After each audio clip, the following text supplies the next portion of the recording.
মেয়েরা আগে যদি বেপর্দায় চলতো লজ্জা করতো, একটা লজ্জাবোধ ছিল, যে একটা লজ্জা লাগতো যে না আমি খারাপ ভাবে চলছি, মানুষ আমাকে দেখছে কেমন লাগছে।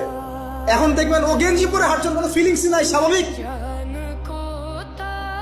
নর্মাল করে ফেলা হচ্ছে এগুলো সবকিছু। এখন দেখবেন মেয়েদেরকে, ছোট ছোট মেয়েগুলো, ছোট ছোট বাচ্চা মেয়ে, দেখবেন কয়দিন পর এটাও স্বাভাবিক হয়ে যাবে। প্রতারণা, আগে মানুষ প্রতারণা করলে মানুষ মনে করতো যে আমাকে মানুষ প্রতারক মনে করতে পারে, একটা চক্ষু লজ্জা কাজ করতো। এখন সে চক্ষু লজ্জা নাই, নর্মাল।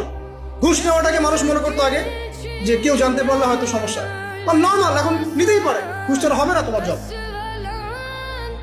করাপশনে মানুষ গেলে মানুষ ভয় করতো যদি জেনে যায় আমার চাকরি থাকবে না। এখন নর্মাল, ও বড় করাপ্টেড, তার চেয়ে ছোটটা আরেকটু কম, তার চেয়ে ছোট আরেকটু কম, একটা চক্র সবকিছু, এভরিবডি ইনভলভ এগুলোর মধ্যে, টপ টু বটম সবাই ইনভলভ।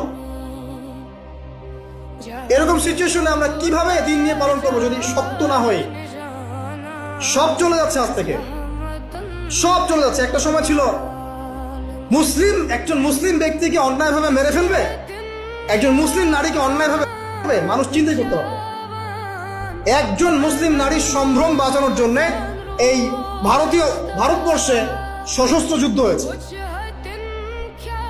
বিন কাসিমের নেতৃত্বে, একটা মেয়ের ইজ্জত বাঁচানোর ইস্যুকে কেন্দ্র করে। এখন লক্ষ লক্ষ মুসলিম মেয়ের ইজ্জত নষ্ট করা হচ্ছে, কারো কোনো ফিলিংস নাই, স্বাভাবিক। একটা রাষ্ট্রদূতকে হত্যা করেছিল তাবুক যুদ্ধের সময়, নবী সাল্লাল্লাহু আলাইহি ওয়াসাল্লাম 30,000 সৈন্য নিয়ে ধাওয়া করেছিল। এত বড় সাহস আমার রাষ্ট্রদূতকে হত্যা করো? এখন সারা বিশ্বে লক্ষ লক্ষ মুসলিম হত্যা করা হয়েছে, কারো কোনো ফিলিংস নেই, সবকিছুকে নর্মাল করে ফেলা হয়েছে। আল্লাহ পাক আমাদেরকে হেফাজত করুন, আমিন।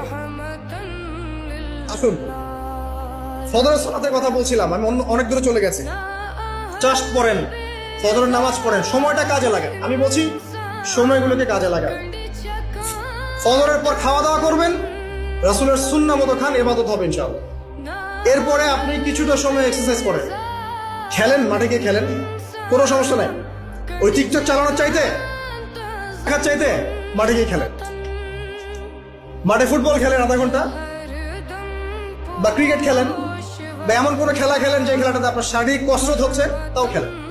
অথবা এগুলোতে সুযোগ না থাকলে আপনি চলে যান জিমে গিয়ে জিম করেন, ফিজিক্যালি কাজ করেন। অথবা মাঠে গিয়ে আপনার বাবাকে সাহায্য করেন, আপনার বাবা যে গেছে মাঠে তাকে সাহায্য করেন।